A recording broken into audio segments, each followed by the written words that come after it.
नमस्कार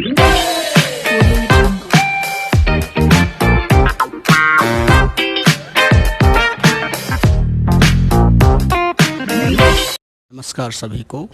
मैं मत्तू केवट। मैं आज आपको कक्षा 5वीं विषय भाषा में पाठ क्रमांक 12 पंच परमेश्वर, इस पाठ का मैंने वाचन करके आप लोगों को दिखाया। और इस पाठ में कुछ स्वाध्याय है, तो उन स्वाध्याय के प्रश्नों के उत्तर किस तरह से हैं उसका मैं आपको वाचन करके दिखा रहा हूं। और इस पाठ के लेखक हैं श्री मुंशी प्रेमचंद जी। तो देखिए इस पाठ के कौन से प्रश्न उत्तर हैं और उन प्रश्नों के उत्तर क्या होंगे। देखिए पाठ 12 पंच परमेश्वर। तो इसमें पहला प्रश्न है बच्चों, प्रश्नों के उत्तर लिखो। में पहला है क, किनके बीच गाढ़ी मित्रता थी। किनके बीच गाढ़ी मित्रता थी। तो इसका उत्तर है बच्चों, अलगू चौधरी और जुम्मन शेख के बीच गाढ़ी मित्रता थी। इसके बाद दूसरा है खा, खाला जान ने किसे पंच बदा अर्थात चुना। खाला जान ने किसे पंच बदा। इसका उत्तर है खाला जान ने अलगू चौधरी को पंच बदा, क्योंकि अलगू चौधरी जो थे जुम्मन के गहरे मित्र थे। तो खाला जान ने अलगू चौधरी को पंच बदा। आगे देखिए ग, जुम्मन क्यों सन्नाटे में आ गए। जुम्मन क्यों सन्नाटे में आ गए। तो इसका उत्तर है देखिए बच्चों, अलगू चौधरी ने फैसला सुनाया कि जुम्मन शेख खाला जान को माहवार खर्च दें। यह फैसला सुनकर जुम्मन शेख सन्नाटे में आ गए। इस प्रश्न का उत्तर एक बार फिर से सुनिए, जुम्मन शेख क्यों सन्नाटे में आ गए। तो इसका उत्तर है देखिए, अलगू चौधरी ने फैसला सुनाया कि जुम्मन शेख खाला जान को माहवार खर्च दें। यह फैसला सुनकर जुम्मन शेख सन्नाटे में आ गए। इसके बाद देखिए चौथा है घ, जुम्मन शेख के मन में जिम्मेदारी का भाव कब पैदा हुआ। जुम्मन शेख के मन में जिम्मेदारी का भाव कब पैदा हुआ। तो इसका उत्तर है बच्चों देखिए, उत्तर सरपंच का पद, सरपंच का उच्च स्थान ग्रहण करते ही जुम्मन शेख के मन में जिम्मेदारी का भाव पैदा हो गया। प्रश्न है, जुम्मन शेख के मन में जिम्मेदारी का भाव कब पैदा हुआ। तो इसका उत्तर है बच्चों, सरपंच का उच्च स्थान ग्रहण करते ही जुम्मन शेख के मन में जिम्मेदारी का भाव पैदा हो गया।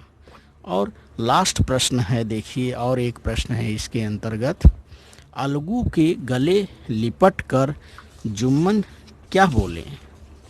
प्रश्न है बच्चों, अलगू के गले लिपट कर जुम्मन क्या बोले।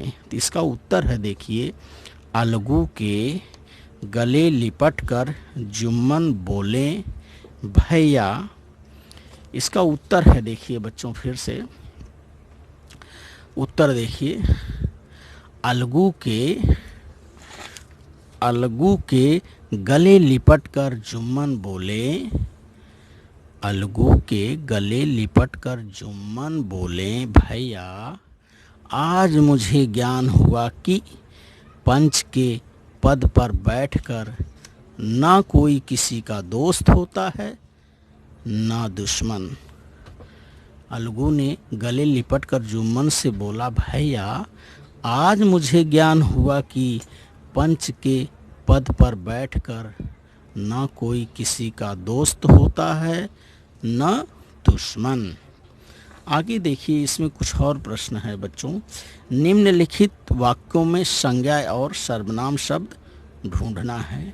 तो इस वाक्य का मैं आपको वाचन करके बता रहा हूँ कि वाक्य है क्या, और उसमें से फिर हम संज्ञा शब्द को ढूंढेंगे और ढूंढ करके लिखेंगे।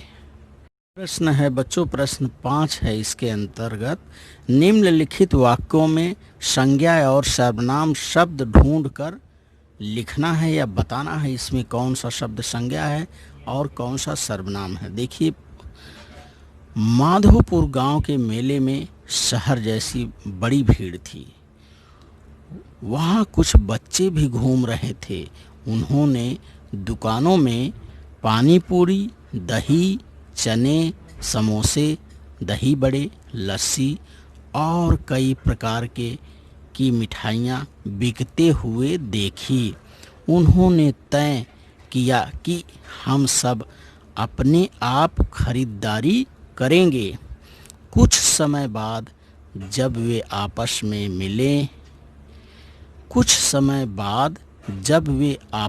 मिले तो किसने क्या खरीदा है पूछने लगे।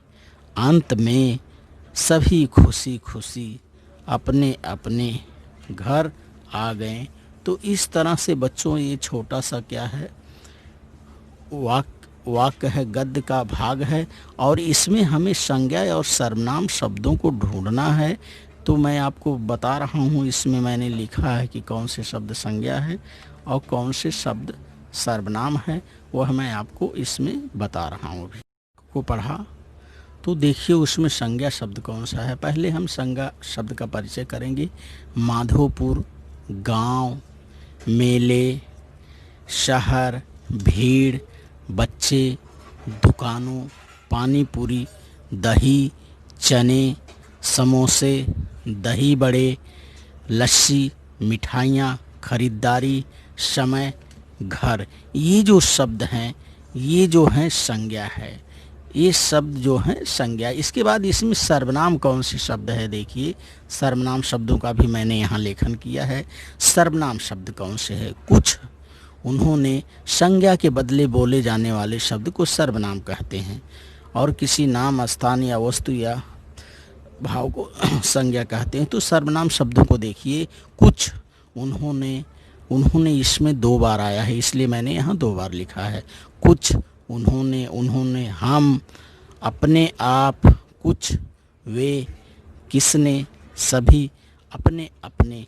तो बच्चों ये सर्वनाम शब्द है और ये ऊपर वाले जो हैं ये संज्ञा शब्द हैं। तो इस तरह से हमें इसमें इन वाक्यों में संज्ञा और सर्वनाम को ढूंढना है तथा उन्हें पहचान करके लिखना है। आप संज्ञा शब्द और सर्वनाम शब्द को पहचानिए, पढ़िए और समझिए और उसका लेखन करिए। धन्यवाद।